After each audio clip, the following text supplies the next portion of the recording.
Le manque de ressources au bloc opératoire de l'hôpital Fleurimont à Sherbrooke se fait sentir chez les patients. Une Sherbrookoise atteinte d'une tumeur au cerveau ne sait toujours pas quand elle sera opérée. Zoé, elle devait subir une chirurgie en août. Alors aujourd'hui, on est le 1er septembre. Est-ce qu'elle a une date? Non, Marc-André, voilà, c'est l'histoire de Roxane Baudet, une Sherbrookoise, mais aussi maman, qui devait subir durant le mois d'août une opération pour sa tumeur au cerveau.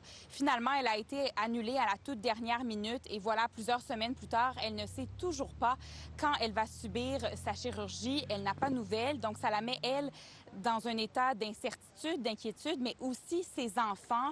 Elle tente de leur expliquer tant bien que mal comment elle se porte. Elle leur explique, par exemple, où est située sa tumeur au cerveau. Il la surnomme d'ailleurs Pamplemousse, mais c'est difficile d'expliquer à des enfants la situation alors qu'elle ne sait pas quand la chirurgie va avoir lieu.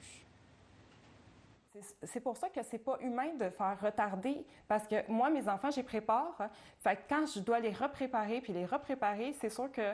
Puis mes enfants, devraient pas subir ces conséquences-là d'un gouvernement, du gouvernement la CAQ, qui cause beaucoup de problématiques, des répercussions sur notre famille. C'est vrai qu'on n'avait pas réagi, on n'avait pas senti ça, hein, avoir à préparer les enfants à multiples reprises. Les autorités médicales disent quoi comme réplique? Bon, d'abord, selon nos données, il y a 300 patients en Estrie qui sont en attente d'une neurochirurgie. Et sinon, voici la réponse d'Icius par écrit, et je cite, « La priorisation des patients en attente pour une tumeur cérébrale est faite en fonction du type de tumeur, de la localisation de la tumeur ainsi que de la condition clinique du patient. Le délai de l'opération peut être ajusté aux besoins. » Je vous laisse maintenant entendre la députée de Sherbrooke.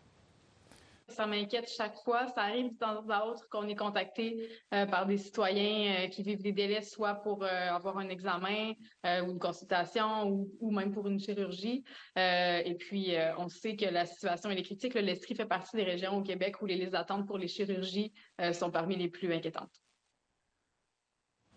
Et cette maman, Roxane Baudet, dit avoir voulu prendre la parole à la suite du sit-in des infirmières du bloc opératoire de Fleurimont qui a eu lieu le 10 août dernier, qui voulaient à ce moment-là dénoncer leurs conditions de travail. Bon, à suivre ce dossier-là. Merci beaucoup.